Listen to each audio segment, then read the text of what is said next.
Hello all, my name is Rahman and welcome back to my YouTube channel. So guys, in this video I am going to start a new section of another algorithm known as clustering. So guys, if you remember, in the last few videos we were talking about the support vector machine and algorithm, right? Now I have completed that section. Now I am going to talk about the clustering. So guys, first of all, we have a question that what is clustering in machine learning? So guys, in machine learning too, we often group examples as a first step to understand a subject, a data set in machine learning system. So guys, if you remember some videos before, we have drawn a data set where we were having a group of dots, something like where we are having a group of positives and group of negatives. So guys, we were dividing those things, right? So guys, at that time, we have referenced the clustering. Now I am going to talk about that in the deep. So guys, so grouping and unlabeled examples is called as the clustering.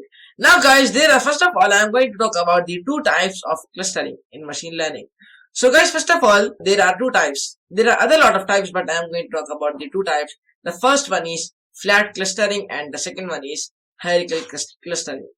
So first of all, let's talk about the flat clustering, like what it is and etc. So guys, flat clustering is where the scientists tells the machine how many categories to cluster the data into. Like for example, if I have a group of dots, like something like around, which are combined together, and then I want to divide those things. Now we have to cluster those things. We want to tell that how many categories we want. Like for example, we can convert them to the 50, 30 categories or anyhow. So we can do that. So guys, flat clustering is where the scientist tells the machine how many categories to cluster the data into.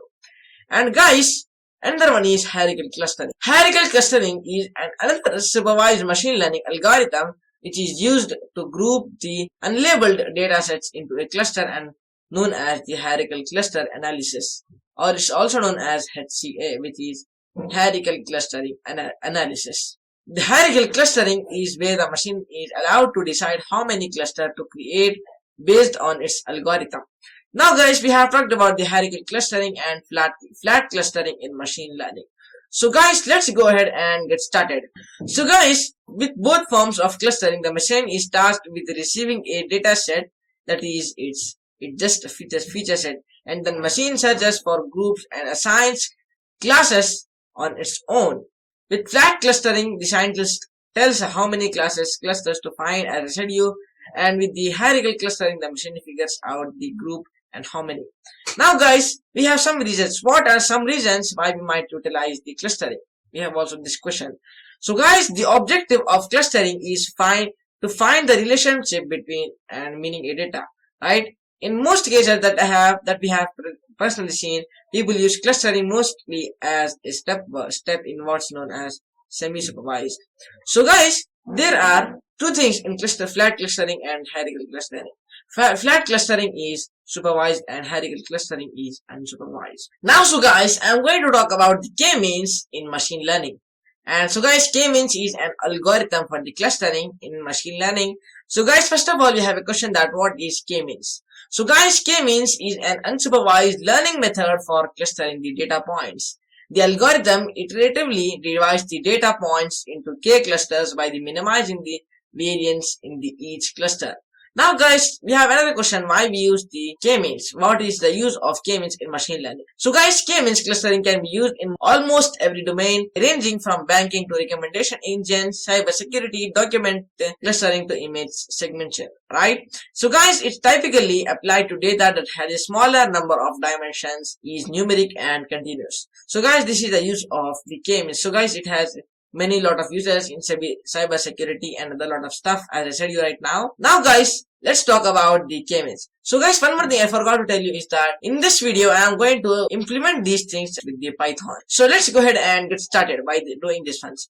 First of all guys, let's type here something like k-means. Okay, it should be something like this. Now guys, we have the k-means. Now let's draw a graph where we are having a line something around here.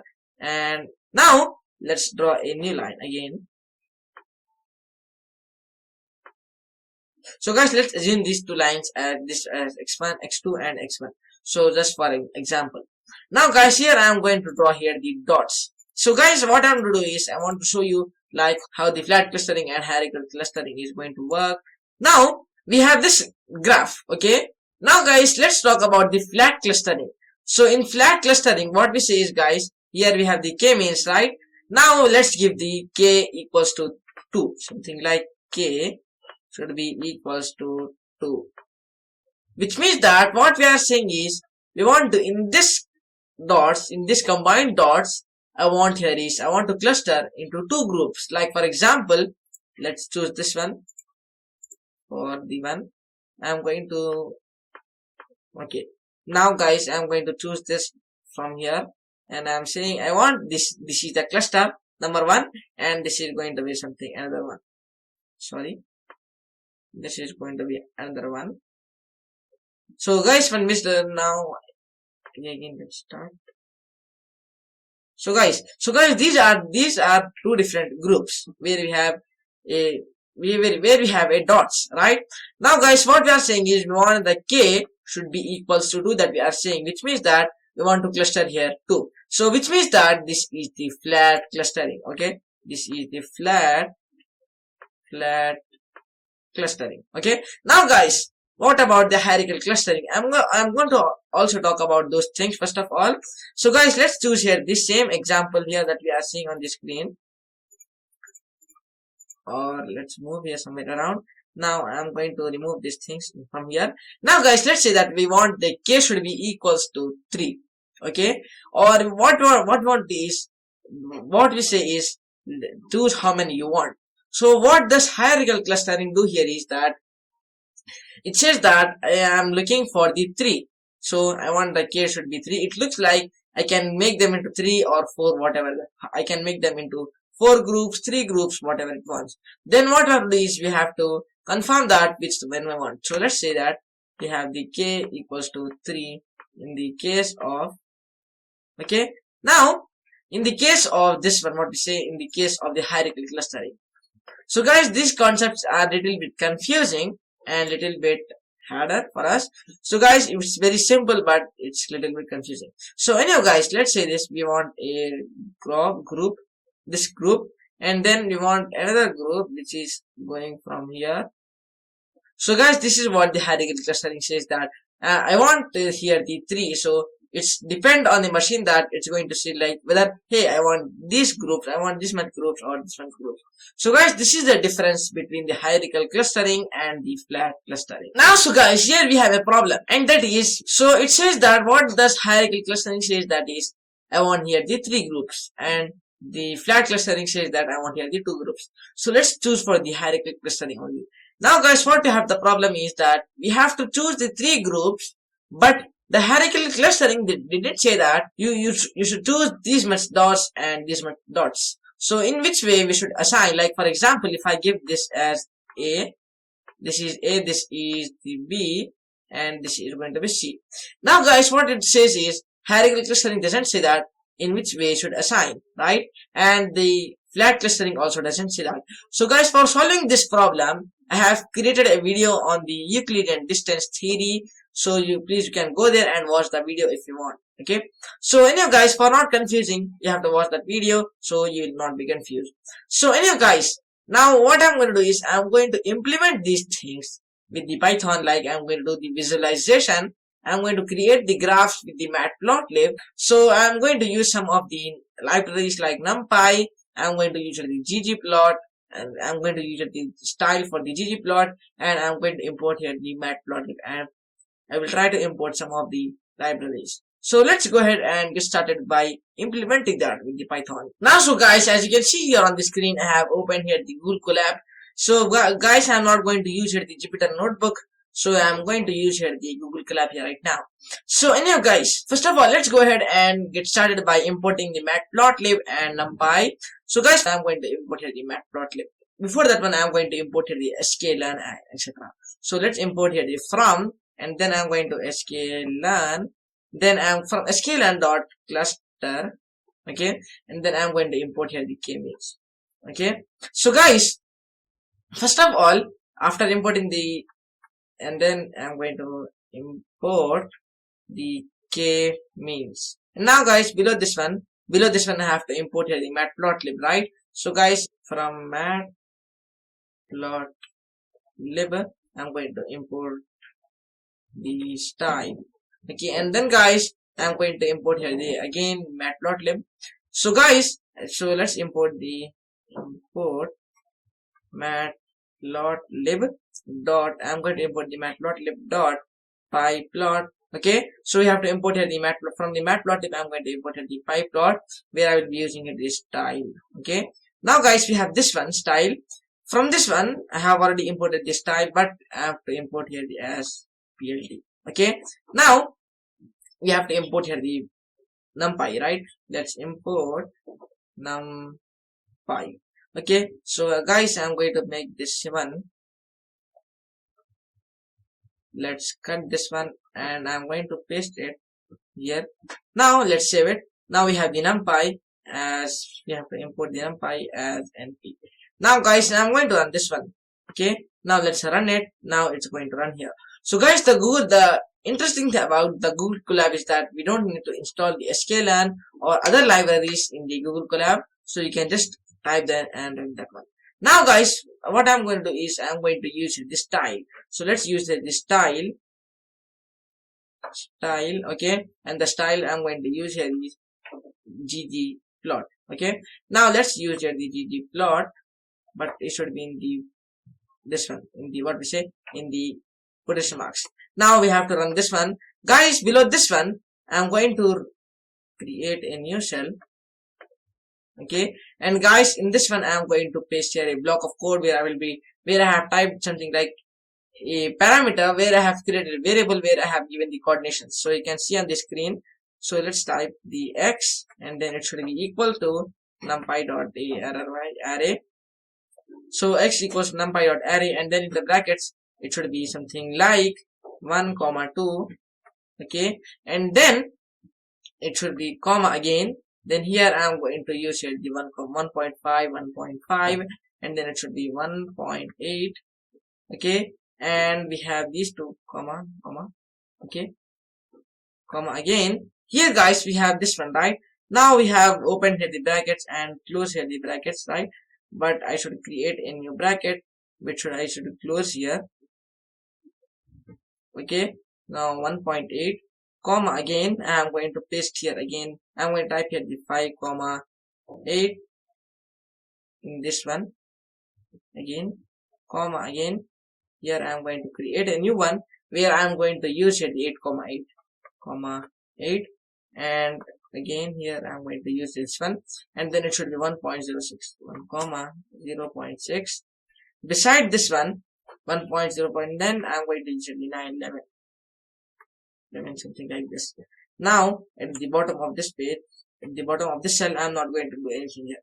Now guys we have this one, but guys we have used all of them, but guys what about again, let's create again here. Now guys it's going to work here right now. Let's save it. We have this one. Now I'm going to run it, but guys what we have to do is we have to plot the graphs, right? So guys, for plotting the graphs I'm going to create a new cell where I will be giving something like plot dot scatter, and then in the brackets I'm going to give something like x, and then I'm going to use here the semicolon, and then beside this one I'm going to use here the 0. Simple one. Now beside this again I'm going to use here the comma and then x, and then same thing, sorry, this one and this one, comma 1, and then a comma this one again I'm going to use here the s equals to 150. Okay, now guys instead of this brackets, let's use it. No, we should not use here the brackets besides size, and then I'm going to use here the line width, okay, and then it should be width, width, and then it should be equals to 5, and it should be z order. Okay, and it should be equal to 10. Now guys I'm going to run it. Before this one let's give something like plot.show, and then let's give the brackets, and now I'm going to run it. Now guys let's check. As you can see here on the screen guys, here we are getting the graphs, right? Now if you see here we have the graphs, but the line width, and we have the z order instead of this. What if we give here before and rerun it? We didn't got any output. Okay, so guys, there is no that much change, but guys, we have the 150 size. What if we change this size to the 50 and run it? As you can see here guys on the screen, we have a small, very small size of the dots.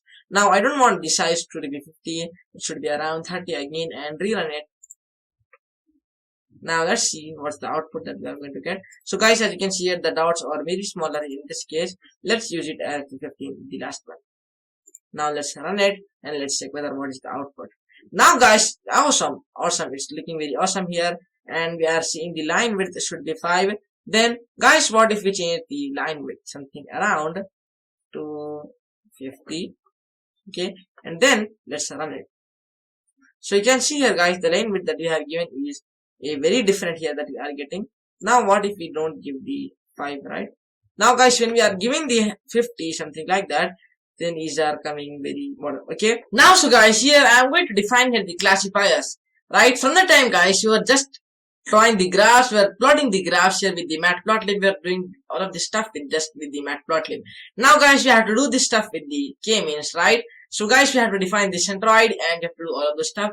So guys, first of all, I am going to define here the classifiers. Okay, so guys, for using here the k-means, I have to define here the classifiers. So let's define it as CLF should be equals to, and then it should be equals to, and then guys, as k-means, and then guys, it should be the brackets here right now. Now guys, in this brackets, we have to give here that how many clusters you want. Okay, like for example, I want here the 10 clusters, or I want here the 20 clusters, or I want the just 5 or 2 clusters, right? So guys, let's give something like n number of clusters, TERS, and then I'm going to just give here the default, which is 2. Now here guys, below this one, I'm going to give something like CLF.fit, and then I'm going to use here the x, where we have used some. Okay, so guys, here we have used the small x, so let's use here the small x only. Now let's save it. Now guys, I'm not going to run it. Okay, first of all, because here I have also defined to define here the centroids. Now guys, we have a question that what are centroids in k-means. So guys, a centroid is the imaginary or a real location representing the center of the cluster. Every data point is allocated to each of the clusters to the reducing the in cluster sum of the squares. So guys, this is what the clusters are. This is what the centroids are. Now guys, let's define here the centroids. So guys, let's give something like cent ROIDS ds, and then it should be equals to CLF dot cluster, and guys, I'm going to give it the centers, cluster centers. And now guys, you have to just give here the underscore here, so we don't need to write anything here. So I'm going to talk about that, why I have given something like that. Now let's define some more things like labels. Let's give it as else label, and then guys, it should be equals to self dot labels. Okay, and guys, I'm going to use here the underscore again. Okay, now guys, I'm not going to use here this one, so let's run it first of all, and this just ran this one. K means n number of clusters, we got the output. Now I am going to run this one, and below this one I am going to add here this one. Now these two things ran this now. Now guys, I have to add here the colors also, right? So let's add here the colors. Like for example, we have two groups and we have a data point, right? Now guys, for the data points, we have to give here the colors, so it will be confusing for us. So we have to know the difference between their two groups and a data point. So I'm going to add here the colors, and it should be equals to, and colors should be equal, so I have to give it green, all of the stuff, right? So green, and comma this one again, this one. Now guys, here I am going to beside the green, I am going to add here the red, orange, and then guys, I am going to use here the something, okay, black. I forgot to give here this one, black, something like this. Now we have the black, and then I have to give here the black. I have to give here the blue also. Blue. Beside this one, I am going to add here the black, which is going to be something like this one. Now beside this black, guys, I have to add here the orange also. Now we have added the orange. Now let's try another color, and it is going to be blue, yellow. Now we have total of 1, 2, 3, 4, 5, 6. The 3, 4, 5, 6. Let's check the 3, 4, 5, 6. Okay. Now guys, I'm also going to run it. Color should be this one. And here I'm going to make here anything where I will be keeping something like I'm going to add here the for loop. So let's give it something like for I. Okay, for I in range. And then guys, in the brackets, I'm going to give here something like length of the x. Length of the x. Okay. Now length of the x. Now guys, I have to plot here this one, right? Here t dot I have to give it something like plot, and then guys, in the brackets I'm going to use here the small x because we have created the variable of x, right? And then guys, I'm going to use here the I. Beside that one, I'm going to use here the 0, okay, which is the indexing 0 here I'm going to do. And beside this one again x, and then I, then space, then 1. Then again, what we have to do is we have to look for the colors now. Let's add here the colors. Okay. Now guys, the colors should be labels. And then in the labels, I'm going to add here the I beside this one, right? Now we have this one. Now I have to give it the marker size, something like this. We have the marker size should be equals to 100, not 100. It's very much big. 5 or 10. Let's add here the 15. Save it. Now below this one, we have to. It's not just completed. Now we have to plot the scatter. Now plot dot scatter and then center right we have added, and then it's going to be 0 semicolon comma 0. And guys, we have beside the center right I have to add here another center right. Okay, now we have the center right again, and then guys it's going to be 1. It's going to be comma 1. Okay, now guys, beside this one we have to add here the marker, right? It should be something like x that we want, as I said before. So we have to do something like marker, and then it should be x, or we can give it as a. Let's give it as a. And now here beside this I'm going to give this a, and guys beside this it should be, we have a size. It's going to be something like 100, and then I'm going to give it the line width.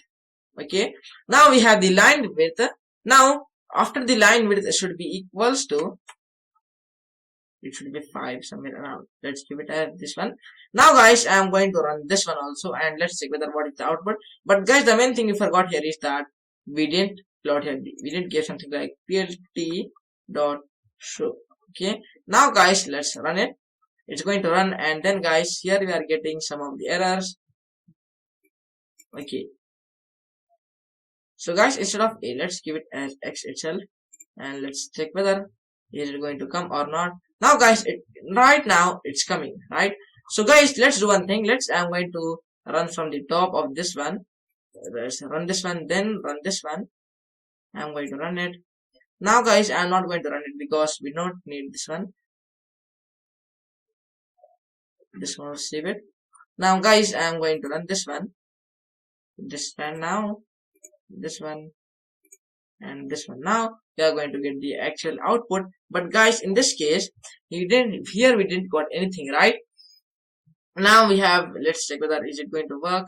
Yeah, everything is correct or not.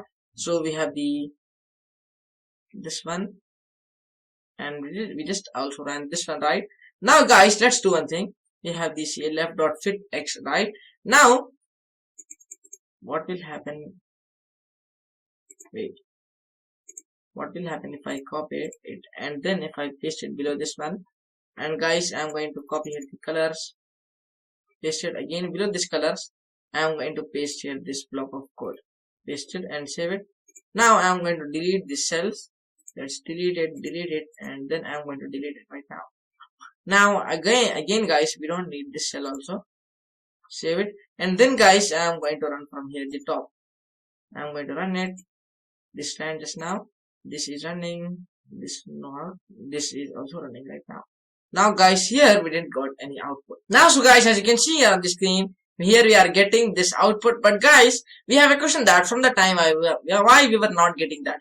Because guys, here I have not added here the Z order, just I have added the line widths, and here I did give the colors, right? So guys, I have given the colors, but I have given something like colors equals to, and then in the brackets I have given something like green, red, black. I have given the whole spellings. Then it thought that those are just the list. So guys, it didn't call it as the colors. Now it's going to call it as colors because here I have given the green. This is green dot, and then I have given all of these things. Now guys, instead of this X, we want to give it the A, right? So guys, let's give it that one. So right, okay, save it. Now guys, I'm going to rerun it and let's check whether the output. Okay, so now guys, here we are not going to get these. So guys, we are not going to get the output here because here we have given the A. What if we gave the X again, and it's going to run? Okay, so anyhow guys, that's all for this video. I hope you like this video, and guys, this is just the video of the introduction to the clustering. Like I have talked about the flat clustering and hierarchical clustering, and I have talked about some more types of clustering. So anyhow guys, that's all for this video. I hope you liked this video, enjoyed watching this video, and in the next video I'm going to apply the k-means to an actual data set. So guys, I am going to try to apply those things with the Titan data set, and then I am going to do these things, k-means, all those stuff. So thank you for watching this video, and I will see you in the next tutorial. Thanks for watching. Thank you. Bye bye.